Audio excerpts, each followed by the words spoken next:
Alors, on va aborder maintenant la dernière grande partie de cet ouvrage, la révolution managériale. En France, au XIXe siècle, on va retrouver les Saint-Simoniens dans le monde de la banque, dans la sidérurgie, dans les mines et dans les sociétés de chemin de fer ou de transport maritime. Leur définition de l'industrie comme une science de la production va influencer les ingénieurs américains, parfois sans le savoir, parfois par des liens professionnels ou amicaux. En effet, selon Pierre Musso, la révolution managériale s'est imposée d'abord aux États-Unis, puis à l'échelle mondiale, sans heurts ni tension. Elle a été une révolution silencieuse, sans protagoniste ni antagoniste. En France, ce sont les ponts et chaussées, X-Mines, le Collège de France, la Revue des Deux Mondes, la Société centrale des ingénieurs civils ou la Société sidérurgique qui vont faire se rencontrer les idées saint-simoniennes et le management des ingénieurs américains. Deux auteurs, l'un français et l'autre américain, sont considérés comme les pionniers du management moderne, Fayol et Taylor. Alors, premièrement, le saint-simonien Henri Fayol. Ingénieur de l'école des mines sous le Second Empire, il est embauché dans l'Allier par le saint-simonien Stéphane Flachat qui dirige une société de sidérurgie qui exploite des mines. Il lui succédera pendant plus de 30 ans, jusqu'en 1918. Fayol est marqué par le saint-simonisme et par la morale chrétienne. Sa notion clé, c'est l'administration. D'un côté, pour lui, le chef d'entreprise est un pasteur qui administre une association au nom de la morale chrétienne. Ce chef doit, dit-il, suivre le précepte du Christ « Aimez-vous les uns les autres, aidez-vous, associez-vous ». Et dans le même mouvement, en bon saint-simonien, le chef administre une organisation qui, au nom de l'efficacité, doit conduire à un ordre social parfait. Ce sont ses propres mots.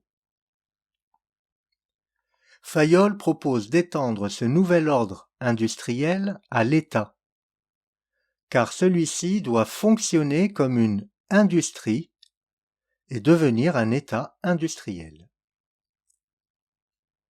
Henri Fayol ne parle pas encore de management, mais d'administration de l'entreprise.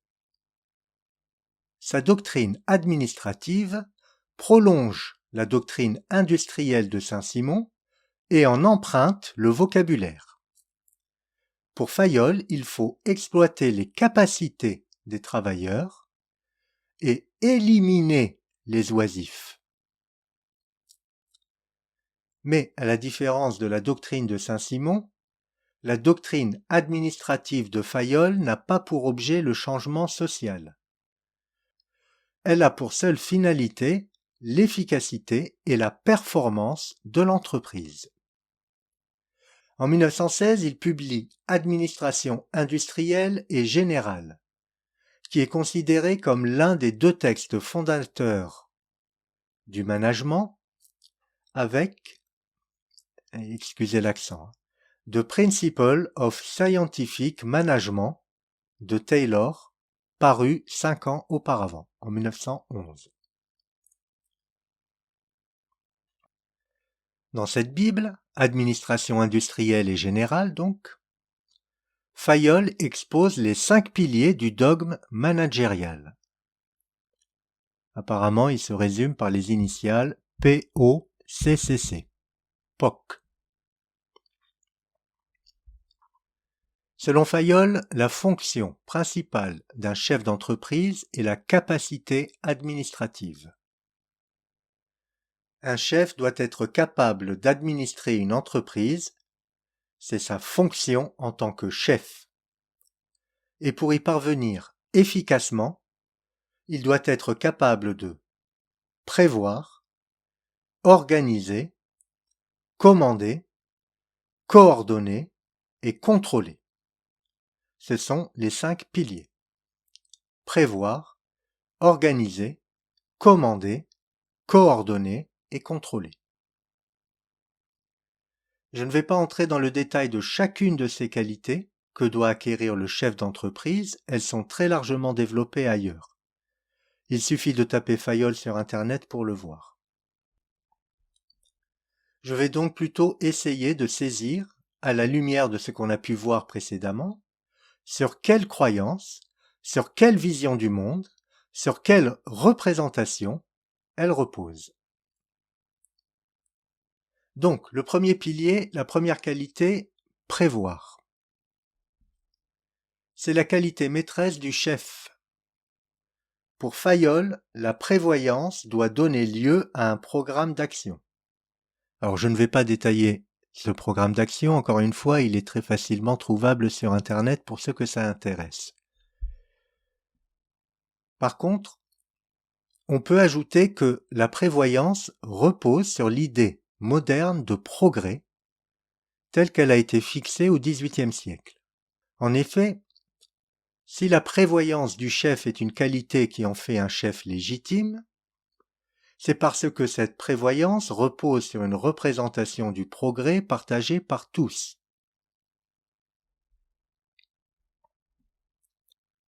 Cette prévoyance ne repose pas sur la consultation des augures ou sur l'interprétation de la Bible. Elle est rationnelle, elle s'incarne dans un programme d'action concrète, elle se manifeste dans des règles de conduite précises. Or, cette dimension de la prévoyance n'est plus questionnée. Fayol peut donc légitimement affirmer que le chef d'entreprise est légitime pour prévoir, car Fayol présuppose que sa prévoyance est rationnelle, donc légitime. Mieux, le chef d'entreprise doit être prévoyant, c'est-à-dire qu'il doit user de rationalité s'il veut assumer sa fonction et être couronné de succès. Inversement, son échec pourra être imputé à un manque ou à une mauvaise prévoyance. Le chef d'entreprise est alors dépassé. Il a fait un mauvais usage de sa rationalité, il a donc commis une entorse aux lois du progrès qui est sanctionnée par la faillite.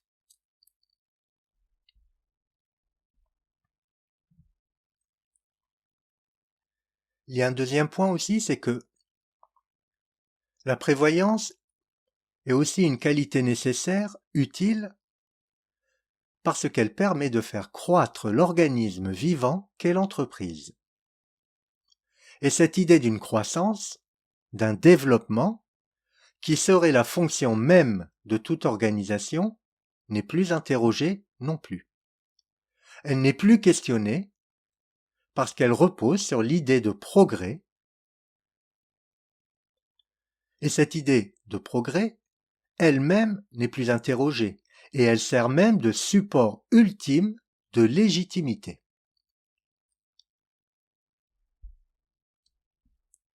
Alors concernant le progrès, je rappelle que il est assuré par la science appliquée et par le travail de l'homme, qu'il donne un sens à l'histoire, c'est-à-dire qu'il lui donne une direction et une finalité. Le progrès est la réponse à la question du pourquoi et du comment, de la fin et des moyens. Or, à partir du XVIIIe siècle, le progrès a été associé au progrès économique, c'est-à-dire d'une part à la croissance des richesses, elle est devenue la finalité même du progrès économique, la réponse à la question du pourquoi vivre, travailler, pourquoi prévoir, la croissance des richesses est le support de légitimité ultime. Et, d'autre part, le progrès économique est assuré par le progrès scientifique qui répond à la question du comment vivre, travailler, prévoir, etc. Et là, la réponse est simple. Il faut suivre la méthode de Fayol-Pardee. Qu'il s'agisse du progrès scientifique, historique ou économique, et d'ailleurs les trois se combinent, le progrès suppose toujours une accumulation de savoir, de techniques ou de richesses qui a l'avantage d'être démontrable, prouvable, quantifiable, mesurable. Réduire le progrès à sa dimension cumulative, ça permet de vérifier que l'on suit la bonne direction, qu'on applique convenablement les lois de la science, de l'histoire et de l'économie. Et c'est un sacré avantage. Mais il y a un inconvénient de taille. On n'interroge pas le fait que ce progrès, justement, doit toujours donner lieu à une mesure, à un calcul, à une accumulation.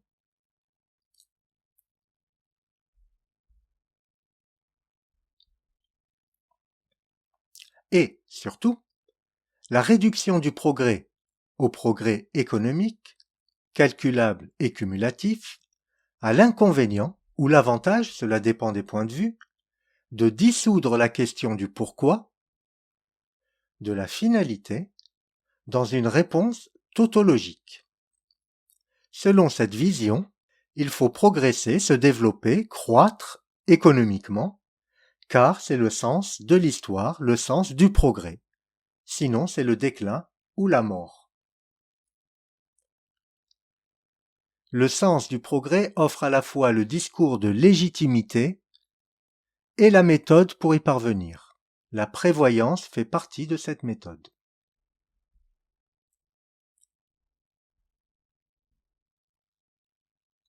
Prévoyance donc qui est la première qualité que doit posséder le chef d'entreprise s'il veut administrer efficacement son entreprise.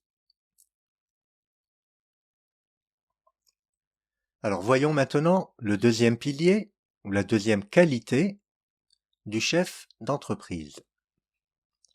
Organiser.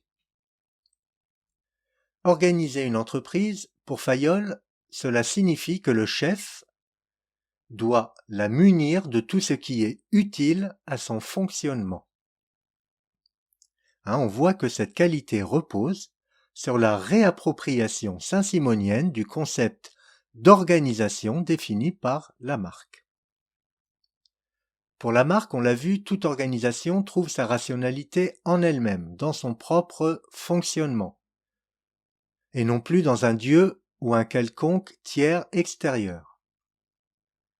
Dans cette perspective, le sens, la finalité, le pourquoi, sont liés à la fonction. Révéler la fonction d'un organe, d'une partie d'un corps vivant, c'est révéler sa finalité. Et révéler sa finalité, c'est révéler sa fonction.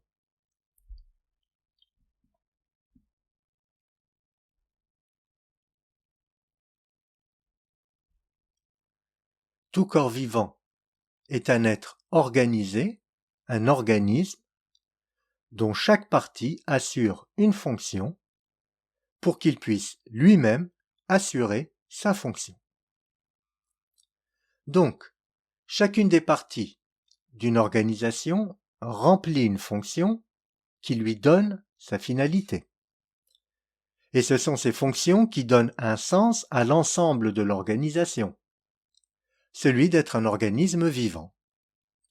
Et c'est ainsi que Fayol peut légitimement affirmer que le chef d'entreprise doit découvrir ce qui est utile à son fonctionnement, organiser le travail dans l'entreprise, cela consiste avant tout à organiser des fonctions, et cela est valable pour toute organisation sociale.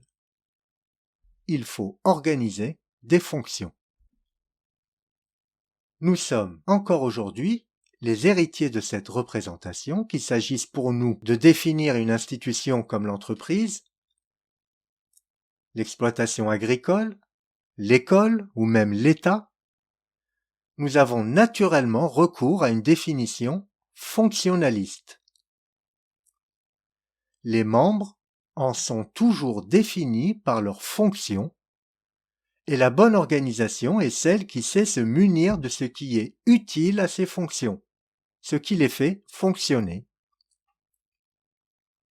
Mais, dans le même mouvement, tout groupe social qui voudrait être légitimement reconnu doit fonctionner comme une organisation, et chacun de ses membres doit avoir une fonction.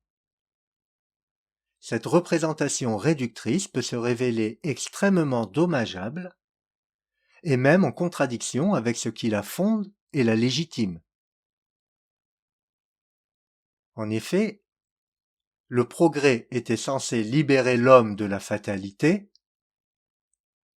Or, l'organisation sociale le condamne à une fonction qu'il se voit imposer comme une nouvelle fatalité.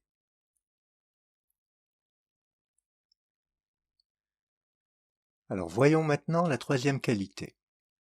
Le chef d'entreprise doit donc savoir prévoir, il doit organiser et il doit, troisièmement, commander.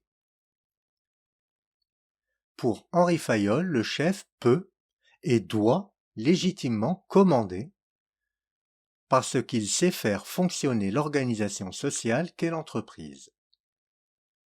Commander, c'est actionner, c'est régler et diriger la marche de l'entreprise organisée.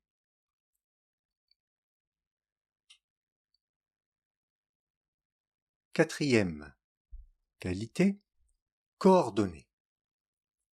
Pour Fayol, coordonner consiste à mettre de l'harmonie entre tous les actes de l'entreprise de manière à en faciliter le fonctionnement et le succès. Cette harmonie avait été expérimentée dans les monastères qui voyaient tous les moines coopérer pour atteindre un objectif commun. Et on a vu que, pour Saint-Simon, l'État, l'Église ou l'Académie ne font plus tenir la société en un tout harmonieux, car ils ne peuvent plus assurer la rencontre entre la vérité et l'utilité. Le seul ciment social, la seule institution capable d'assurer cette rencontre entre la vérité et l'utilité, c'est l'usine ou l'entreprise, c'est-à-dire ces lieux de production où règne la division du travail, où chacun est associé à l'autre par sa capacité ou sa compétence, où chacun est affecté à sa place par la division technique du travail. Cette compétence du chef, coordonnée, consiste, comme le dit Fayol, à mettre de l'harmonie entre tous les actes de l'entreprise de manière à en faciliter le fonctionnement et le succès. Elle a l'avantage ou l'inconvénient de légitimer et de masquer les rapports de domination dans l'entreprise. Encore une fois, la fin et les moyens se confondent, le pourquoi se dissout dans le comment. À la question « Pourquoi le chef doit-il être un coordonnateur ?», la réponse est « Pour faciliter le fonctionnement et donc le succès de l'entreprise profitable à tous ». Et à la question du comment coordonner, la réponse est la même, en facilitant le fonctionnement de l'entreprise grâce à la coordination de ses membres dans une division harmonieuse du travail.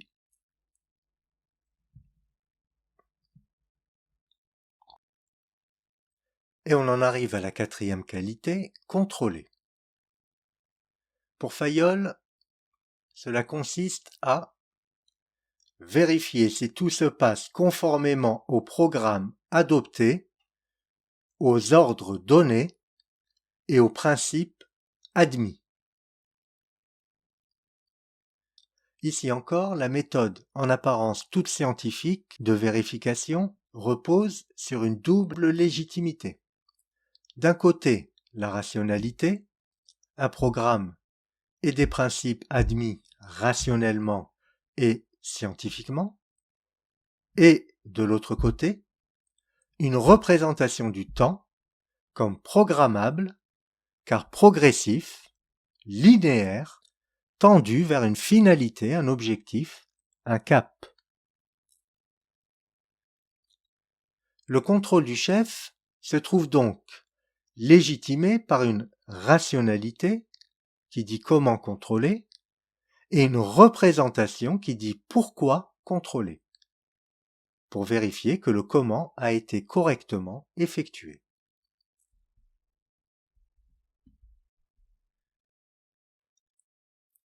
Fayol propose d'étendre ce nouvel ordre industriel à l'État, car celui-ci doit fonctionner comme une industrie et devenir un État industriel. La notion de capacité est destinée à être exportée dans toute la société pour la parfaire. Chacun sera ainsi mis à sa juste place par la division du travail et la discipline. La formule pour l'ordre social, écrit Fayol, est une place pour chaque personne et chaque personne à sa place. Tel est l'ordre social parfait. Comme pour Adam Smith, Fayol affirme que la division du travail est d'ordre naturel et elle a pour conséquence la spécialisation des fonctions et la séparation des pouvoirs. La justesse des places et la justice des capacités s'entredéfinissent dans l'enceinte de l'entreprise qui distribue in fine les rôles et les pouvoirs. La religion industrielle assigne à chacun sa place selon ses capacités. C'est la distribution technique des capacités qui crée l'ordre social parfait et donc les normes qui font fonctionner cet ordre industriel.